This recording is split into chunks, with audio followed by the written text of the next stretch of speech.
Okay guys, so it's August 3, mga yan. August 3, 2026 today. And nung Saturday and Sunday, hindi tayo nakapag-journal. Hindi tayo nakapag-vlog. Kasi after namin manood ng Spider-Man, umaga na ako nakauwi, tas natulog, tas nag-edit ako ng video. Tapos, may party kasi dito sa share house. And while I'm editing yung video, hindi siya ma-edit. And umabot na ako siguro ng alauna, hindi pa siya tapos. And good thing napansin ko nung nag-research ako sa ChatGPT. Hindi ako nag-research, tinanong ko sa ChatGPT. Siguro baka daw dun sa effect. And di ba inlilinis ko yung room ko that time. So yung mga effects ko is yung fast forward. So, dahil pala doon, hindi niya ma-compress yung video. Kaya nahirapan ako mag-upload. So, tas nung Sunday, after church, balak ko din kasing mag-video ng pag-church. Kaso, hindi pa ako sanay. Pero, sabihin ko po, nakita ko tong aking GoPro 10. So, baka ito yung gamitin ko next time. Kasi ang problema ko dito, yung mic nitong Holy Land, hindi siya mako-connect dito. So, hindi ko pa alam kung anong gagawin ko. Siguro ito pang outside. Tapos, quick update natin dun sa dun sa robot natin. So, yung robot natin, na-update na siya. Dahil sabi ko, di ba last time nagkaroon tayo ng negative. So, meron siyang bagong update.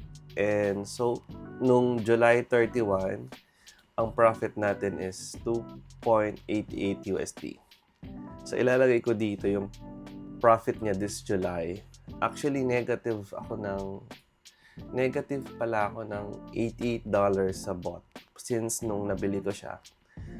So, ang ginawa ko for this August, nag-change ako ng settings, tapos na-update yung robot at the same time, i-update ko din yung, papalitan ko yung lot size ko, lalakihan ko. Tapos, bibigyan ko siya ng stop loss. So, hopefully, sa August, maging positive na siya. Tapos, so, our goals for the 2026, ayan, ilalagay ko dito. Dito siya ilalagay. So, become a profitable trader 1% kasi hindi pa ako nakakapag-manual bid kasi nag-aano pa ako dito sa paggawa ng YouTube videos. And, yung sa robot pa, tinitignan ko.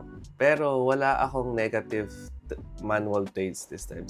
Kaya linagyan ko siya ng 1%.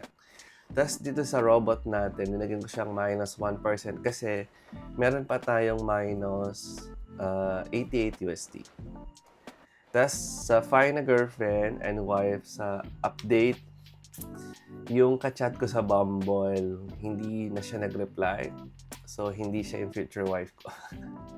So, yung isa naman kachat ko, hindi din ako masyadong nare-replyan. Pero, konti-konti.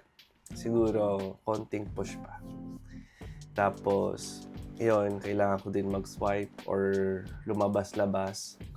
Tapos, dito sa number 4 natin, kahapon, kumain ako na Ivy Wang. So, ayun.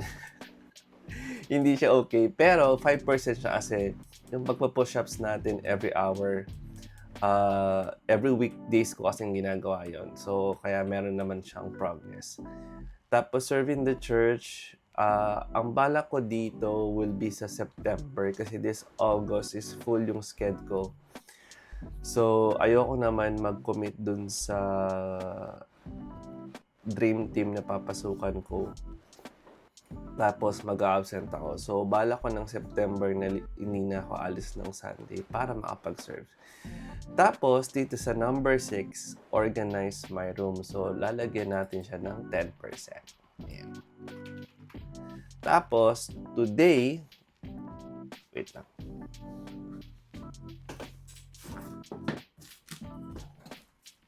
Para dumating na yung shoe rack natin. So, ang gagawin ko is, i-assemble ko to. Pero this time, time-lapse na. Para hindi siya mahirap. Okay? So, unbox na natin to.